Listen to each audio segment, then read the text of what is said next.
Week 5 of the fantasy football season. Here's the top 12 kickers I'm ranking this week. Number 1, Brandon Aubrey of the Dallas Cowboys. We know he could kick it from anywhere on the field. You know, this Cowboy team stalled out a lot this season so far in the red zone. And this week in a tough matchup at the Pittsburgh Steelers. Still one of the better defenses, I believe, in the league. Even though last week they had a down ball game, I think Brandon Aubrey's going to get some opportunities Sunday night once again. And he's a kicker. Once again, I think Aubrey could be a top performer. Number 2, Harrison Butker of the Kansas City Chiefs. So this Chief offense banged up. Isaiah Pacheco, we know he's been out weeks.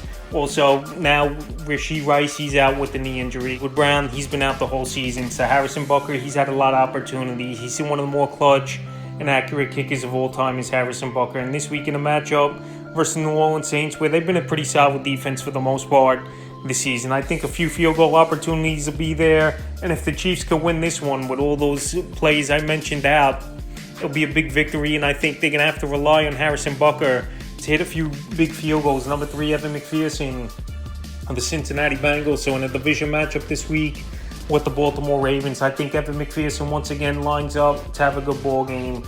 Last couple weeks, he's had some big performances. And we know Money Mac, he could hit that 50, 55-yarder anytime. He's got a big boot. He was drafted a few years ago in the NFL draft for a reason. And we see it over the last couple seasons. He's got the clutch gene. He could kick the field goal. And this week in a big division matchup, I know it's only week 5, but both teams need a win. I think McPherson goes out there once again and has a good performance. Number 4, Jake Moody of the San Francisco 49ers. Last week got back in the double-digit range was Moody. After weeks 2 and 3, didn't do much with Moody. But when you're on a high-powered offense like San Francisco, the chances will be there more times than not. And this week versus one of the worst defenses in the league in Arizona, I believe the Niners will go up and down the field just like they did last week versus the Patriots. And Moody will get up 2 or 3 opportunities and obviously some extra points. Number 5, Justin Tucker of the Baltimore Ravens. So Tucker, his accuracy's definitely been down once again this season, and he's definitely been shaky, 50-plus yards. But he's in a high-powered offense with a lot of opportunities to be there. And only in most fantasy leagues, missed field goals don't count. Besides extra points, in most leagues count. So even if he's missing a few, it's Justin Tucker. He's going to get opportunities, like I said, this week, division matchup. And we know these games are usually tight and a lot of field goals in this one. So at Cincinnati, where he's been clutch in his career, Tucker, I think he goes out there and has a good performance. Number 6, Younghoe Koo of the Atlanta Falcons. Younghoe Koo at home, we know he's one of the best kickers.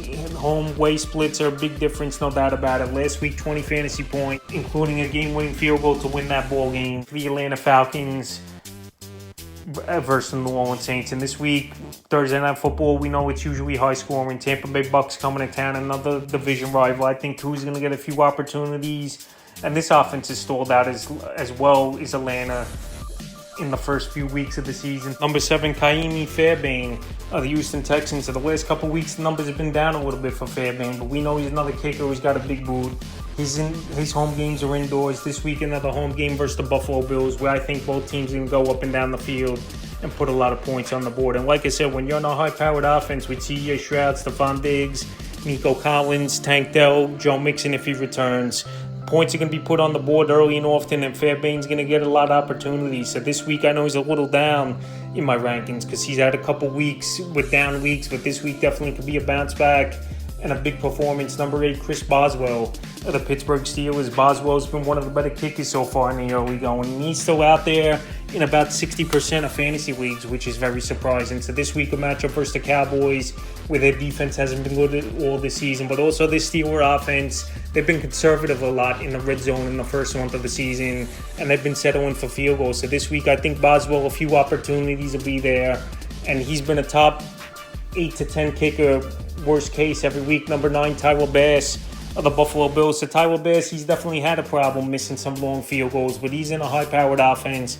Buffalo last week, it was just a game where you throw the tape out, and there's no positives really they could take from that one, including the kicking, obviously, getting ran all over by Derrick Henry in that offense. So this week, in a potential shootout, indoor game, no elements, always a plus for a kicker. I think Tyler Bass bounces back, and he has a top 10 performance. Number 10, Cairo Santos of the Chicago Bears. Cairo Santos, he's been an underrated kicker for seasons now, and the Bears obviously saw he wasn't underrated, giving him a nice contract extension last season. So this week, a good matchup versus the Panthers, a team that can't stop anyone, even though now they're at least putting up points and competing with teams. But I think Chicago, their offense can have one of their better outputs this season, and opportunities will be there for Carlos Santos this week. Number 11, Greg Zuerlein of the New York Jets. So Greg Zuerlein hit 3 field goals last week, but couldn't hit the fourth one to put the ball game away and win it 12-10 in the wet and bad conditions at MetLife Stadium. So this week, London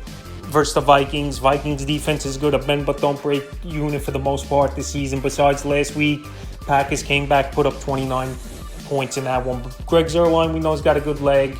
Jet offense, I still think, is pretty decent. And in the game versus a tough defense like Minnesota, Zuerlein's going to get those opportunities. And the 12th and final kicker, I'm ranking this week's Blake Grubb of the New Orleans Saints. Blake Grubb, week 1, he had a monster performance. This 8 offense, it's definitely cooled off over the last few weeks. But Grubb's got a big boot. And remember last season, he beat Will Lutz out for the starting kicking job. Got shipped off to the Denver Broncos. So this week, I think Grubb, opportunities will be there. You know, every point counts, especially versus the Kansas City Chiefs. Even though they're down some offensive weapons, it's still Patrick Mahomes, and anything can happen in that ball game with their offense. So Blake Grubb, I think, will get the opportunities. We know Arrowhead's a tough stadium to kick when it's heavy winds at night, but Blake Grubb's been solid this season, so that's the top 12 kickers I'm ranking for week 5 of the fantasy football season.